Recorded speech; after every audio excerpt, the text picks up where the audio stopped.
यार meltdown, silence और tantrum के पीछे ना कोई रीजन होता है। आप स्पीच थेरेपी ले लीजिए, ओटी ले लीजिए या सीबीटी ले लीजिए, कुछ भी सक्सेसफुल नहीं फील होता है जब तक एक बच्चे का बिहेवियर सेटल नहीं होता है। मोस्ट पेरेंट्स हमसे आके पूछते हैं कि मैम मेरा बच्चा हर दूसरे दिन टैंट्रम्स थ्रो करता है, हर दूसरे दिन से मेल्टडाउन्स होते हैं, कभी कभी आई कांटेक्ट बिना दिए बात करता है, स्ट्रेट खड़ा होने के लिए भी बोलना पड़ता है, and he ignores my commands, he ignores me. कभी कभी इतना चुप रहता है, कभी कभी चुप ही नहीं होता है। दो लोग बात कर रहे होते हैं तो बीच में बिल्कुल बोलना होता है, ज़रूर बोलना होता है। हम समझाते हैं तो वो चीज़ बार बार करनी है, जिस चीज़ के लिए मना किया जाए उस चीज़ को रिपीट करता ही करता है। हैव यू एवर वंडर्ड कि ये बिहेवियर क्यों होता है? बहुत सारे पेरेंट्स हमसे आके पूछते हैं कि मैम ये बिहेवियर को स्टॉप कैसे करते हैं, लेकिन पेरेंट्स कभी सही क्वेश्चन नहीं पूछते कि ये बिहेवियर होता क्यों है, बच्चा क्या एक्सप्रेस करना चाहता है। Here is something that you need to remember very surely कि behaviour is a form of communication, और बिहेवियर 3 चीजें रिफ्लेक्ट करता है, कोई अंडरलाइंग नीड, कोई इमोशन या कोई एक्सपीरियंस। तीनों बच्चे से रिलेटेड, बच्चे की लाइफ के आसपास कोई नीड है जो बच्चा फुलफिल करवाना चाहता है लेकिन एक्सप्रेस नहीं कर पा रहा है, कोई एक्सपीरियंस है जो शेयर करना चाहता है लेकिन वो बच्चा आपसे कम्युनिकेट नहीं कर पा रहा, या फिर कोई इमोशन है जिसे बच्चा एक्सप्रेस नहीं कर पा रहा है। हमें समझना होता है, और इसीलिए हम पेरेंट्स को बोलते हैं कि हमें इम्पल्सिवली किसी भी बिहेवियर को रोकने की कोशिश नहीं करनी चाहिए, हमें एम्पैथी से काम लेना चाहिए, हमें बच्चे को समझना चाहिए। लेकिन बिहेवियर को कैसे समझें? बच्चे को समझने का मतलब ये नहीं होता कि बच्चे की जिद पूरी कर दी जाए, बिहेवियर को समझना पड़ता है। Let's begin. Hi, my name is Mehek Shikarwal. I'm a child psychologist at Hope, a center for speech therapy and autism, and today we are decoding some behaviors. When we are talking about children ना, we should already know कि बच्चे अभी भी learning period में हैं। हम ऐसे छोटे छोटे creatures की बात कर रहे हैं जो अभी अपने needs और अपने emotions नहीं समझ पा रहे हैं, तो वो express कैसे करना सीखेंगे? अभी तो उन्होंने आइडेंटिफाई भी नहीं किया है कि उन्हें कौन सा इमोशन फील हो रहा है। एक बच्चा आपको बोल के नहीं बता सकता है कि आई एम ओवरवेल्म्ड, मैं फ्रस्ट्रेटेड हूँ, मैं एंग्शियस हूँ, मुझे भूख लगी है। तो बच्चा बोल सकता है, लेकिन बच्चा ये नहीं बता सकता कि उसे अभी जो स्कूल में थोड़ी देर पहले डांट पड़ी थी उसके कारण अभी भी थोड़ा सा सैडनेस है उसके पास, क्योंकि वो थोड़ा डिस्ट्रैक्टेड भी है, थोड़ा सा उसे एक्सप्रेस करना नहीं आता, या कुछ वो आइडेंटिफाई ही नहीं कर पाया अभी तक। एंड यस, कम्युनिकेशन बिहेवियर के थ्रू ही एक्सप्रेस कर पाता है बच्चा। कम्युनिकेशन इज की आपने बहुत बार सुना होगा, लेकिन behaviour is word they communicate through. For autistic children ना बिहेवियर और भी डिफरेंट शो होता है, क्योंकि उनके लिए कम्युनिकेशन एक बहुत डिफरेंट पैराडाइम है। कुछ अनस्पोकन वर्ड्स यूज करते हैं, जेस्चर्स यूज करते हैं, कुछ कम्युनिकेटिव डिवाइसेस यूज करते हैं, पिक्चर्स यूज करते हैं, जेस्चर्स यूज करते हैं। And when we ask na, why is my child behaving this way in front of our kids, we already show them that we don't want to understand, हमें नहीं समझना है। We should always make sure that the child knows कि हम उन्हें समझने की कोशिश कर रहे हैं। Let's discuss 5 common behaviors और उनका मतलब क्या होता है। The first one is very common, meltdowns या tantrums। देखिए, बेसिक डिफरेंस ये है कि हर मेल्टडाउन एक टैंट्रम नहीं होता। टैंट्रम ना किसी गोल को अचीव करने के लिए होता है। Yes, tantrum is a choice. कुछ भी चाहिए होता है या किसी चीज के लिए मना कर दिया जाए तो बच्चा टैंट्रम थ्रो करता है। कोई टॉय चाहिए, बेड टाइम डिले करना है, अभी नींद नहीं आ रही है बच्चे को, आपने किसी चीज के लिए मना कर दिया, बेसिक आइसक्रीम या टॉफी से लेकर किसी डांट का रीजन भी टैंट्रम हो सकता है। लेकिन एक मेल्टडाउन ना एक रिस्पॉन्स होता है।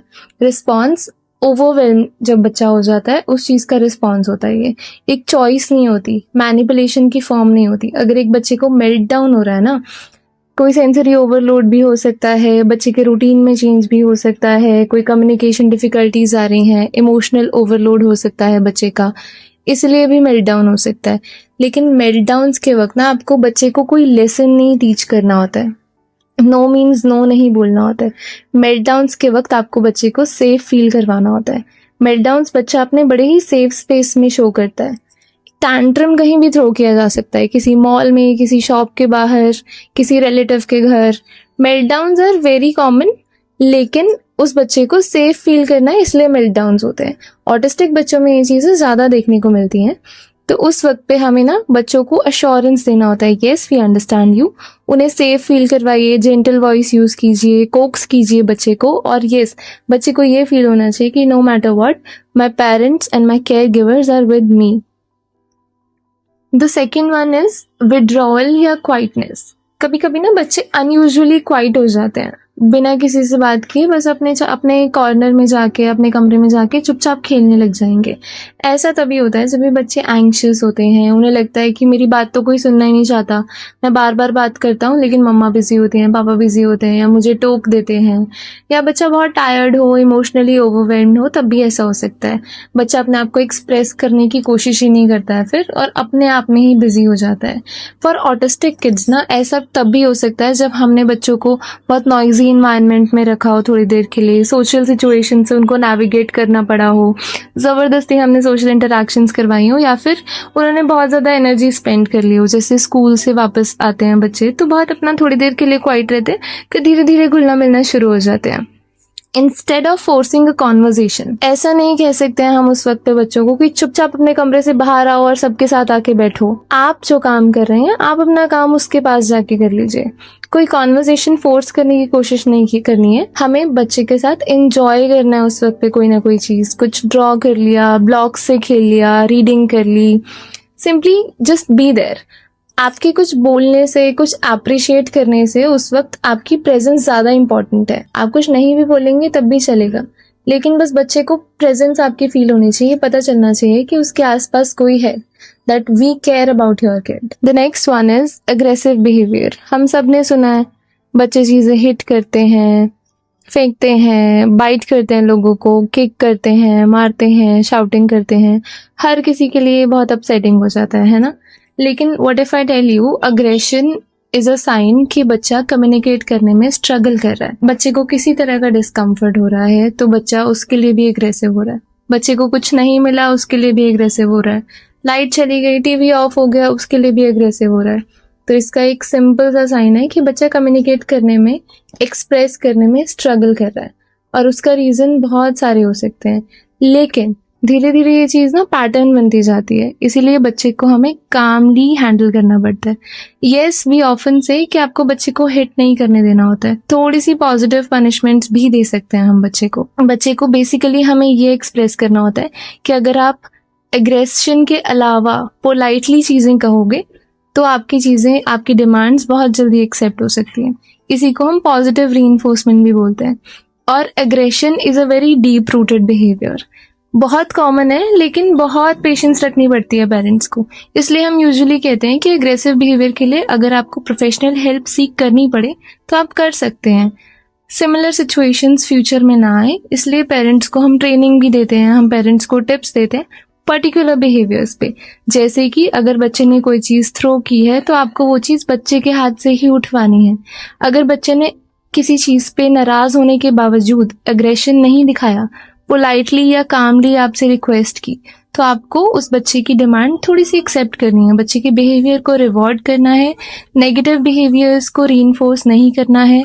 No means no and yes means yes. और बच्चे को अंडरस्टैंडेबल भी फील करवाना है कि हाँ, जो आप बोलते हो, जो आप प्यार से बोलते हो, जो आप कम्युनिकेट करते हो, उस पर हम रेसिप्रोकेट कर सकते हैं और हम करेंगे। अगर ये सारी चीजें हम फॉलो करते हैं तो वो पैटर्न ब्रेक हो सकता है एंड जर्नी थोड़ी इजी हो जाती है। The next behaviour is repetitive behaviour. हमने अक्सर ऑटिस्टिक बच्चों को देखा है हैंड फ्लैपिंग करते हुए, वर्ड्स रिपीट करते हुए, ऐसी मूवमेंट्स करते हुए जैसे कि रॉकिंग, स्पिनिंग, टो वॉकिंग। ये सारी चीजों को हम नॉर्मली स्टिमिंग भी बोलते हैं। और ये ना सेल्फ रेगुलेशन में बच्चों को हेल्प करती हैं। बच्चा अपने आप को स्टिमुलेट कर रहा है, बच्चा अपना स्ट्रेस रिड्यूस कर रहा है, एक्साइटमेंट एक्सप्रेस कर रहा है, या फिर बच्चा सेंसरी ओवरलोड हो रहा है तो खुद को स्टिमुलेट कर रहा है, या फिर सेंसरी इनपुट सीक कर रहा है अपना सेंसरी बैलेंस मेंटेन करने के लिए। अनलेस एक बिहेवियर हमको अलार्मिंग लगे या फिर बहुत ज्यादा हो रहा है, हमें अपने आप को पूछना है कि क्या ये चीज मेरे बच्चे को हेल्प कर रही है। Is it just a symptom? अगर एक बच्चा ऑटिस्टिक है, अगर एक बच्चे को डायग्नोज किया गया ऑटिज्म से, तो ये जस्ट अ सिम्टम भी हो सकता है, और ये with therapy, with behaviour regulation धीरे धीरे डाउन जाएगा। We don't need to stop. हमें बच्चे को जबरदस्ती रोकने की जरूरत नहीं पड़ती।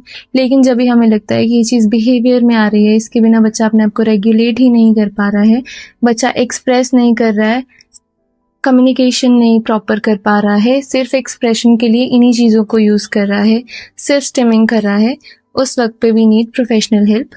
जैसे जैसे ऑटिस्टिक सिम्टम्स डाउन जाते हैं वैसे वैसे ये रेगुलेटिव बिहेवियर्स, रेपिटेटिव बिहेवियर्स भी ठीक होते जाते हैं, कम होते जाते हैं, और बच्चा स्टिम्युलेशन की तरफ नहीं जाता है, एक्सप्रेशन की तरफ जाता है और खुद को एक्सप्रेस करने की कोशिश करता है rather than just stimulating himself or herself. The next behavior can be avoiding eye contact या social interaction, avoid करना। अक्सर हमने सोचा है कि अगर बच्चा आई कांटेक्ट नहीं दे रहा है, बच्चा इधर उधर हिलते हुए बात कर रहा है, बच्चे अपने टॉयज के साथ खेलते खेलते ही बातें कर रहा है, इसका मतलब या तो वो बहुत मूडी है, वो सुनना नहीं चाहता या इंटरेस्टेड नहीं है, या फिर उसे बिहेवियर इश्यूज हैं, वो हर बात आपकी बात अवॉइड कर रहा है। इट्स नॉट ऑलवेज ट्रू, इसके बहुत सारे रीजंस हो सकते हैं। The first one that we assume is बच्चा ऑटिस्टिक होगा। सिर्फ ऑटिस्टिक बच्चों को ही सोशल इंटरेक्शन में प्रॉब्लम आए ज़रूरी थोड़ी है। बहुत सारे हाइपरलेक्सिक बच्चे जिनका आईक्यू बहुत अच्छा होता है लेकिन उन्हें सोशल कम्युनिकेशन में बहुत दिक्कत होती है। सोशल कम्युनिकेटिव डिसऑर्डर्स के सिम्टम्स जिन बच्चों में आकर उन्हें स्टार्ट होते हैं उनको भी ये इश्यूज आते हैं।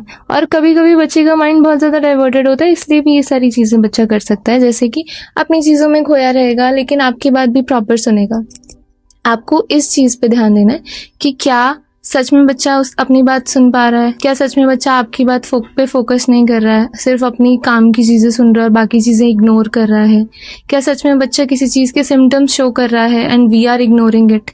Communication doesn't always look the same, connection doesn't always look the same, लेकिन अगर बच्चा आपकी बातें फिल्टर आउट कर रहा है तब आपको स्ट्रेस लेने की ज़रूरत है, और वो पॉजिटिव स्ट्रेस होना चाहिए, विच मीन्स कि आपको बच्चे को एक नया पैटर्न सिखाना है। आपको फोर्स नहीं करना है कि इधर देख के बात करो, आपको तमीज़ नहीं है, ऐसी नेगेटिव रीइंफोर्समेंट्स नहीं देते हम बच्चों को। हमें बच्चों को पॉजिटिवली खेलते हुए सिखाना है कि कैसे आपको बात करनी है, तो आपको अपनी चीज़ छोड़कर सामने वाले की आंखों में आंखें डाल के बात करनी होगी, कैसे इंटरैक्ट करना होगा धीरे धीरे विदाउट फोर्सिंग। हमें बच्चों को ये चीज़ें सिखानी होती हैं। फोकस करना है कि कनेक्शन मेंटेन रहे। Eye contact and labels are just for the terms. And the most important part is, अक्सर बच्चे बिहेवियर्स कैच करते हैं। कोई भी बच्चा कोई बिहेवियर सीख कर पैदा नहीं होता है, बिहेवियर्स आर लर्नड और उनका पैटर्न भी चेंज हो सकता है। But the most important thing is, आपको बच्चे को नेगेटिवली रीइंफोर्स नहीं करना है, आपको एम्पैथी रखनी है, आपको डिफरेंट वेज ढूंढने हैं कैसे आप अपने बच्चे से कम्युनिकेट कर सकते हैं, इंटरैक्ट कर सकते हैं। उनको जितना अंडरस्टूड फील होगा उतना ही आपकी चीज़ें इफेक्टिव रहेंगी।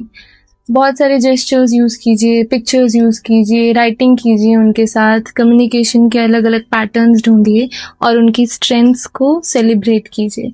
Every child needs to be heard, whether they have behavioral issues, whether they don't have behavioral issues, whether they are autistic, whether they are neurodivergent, whether they are neurotypical.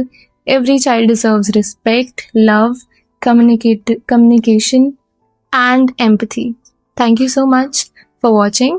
I'll see you in the next video.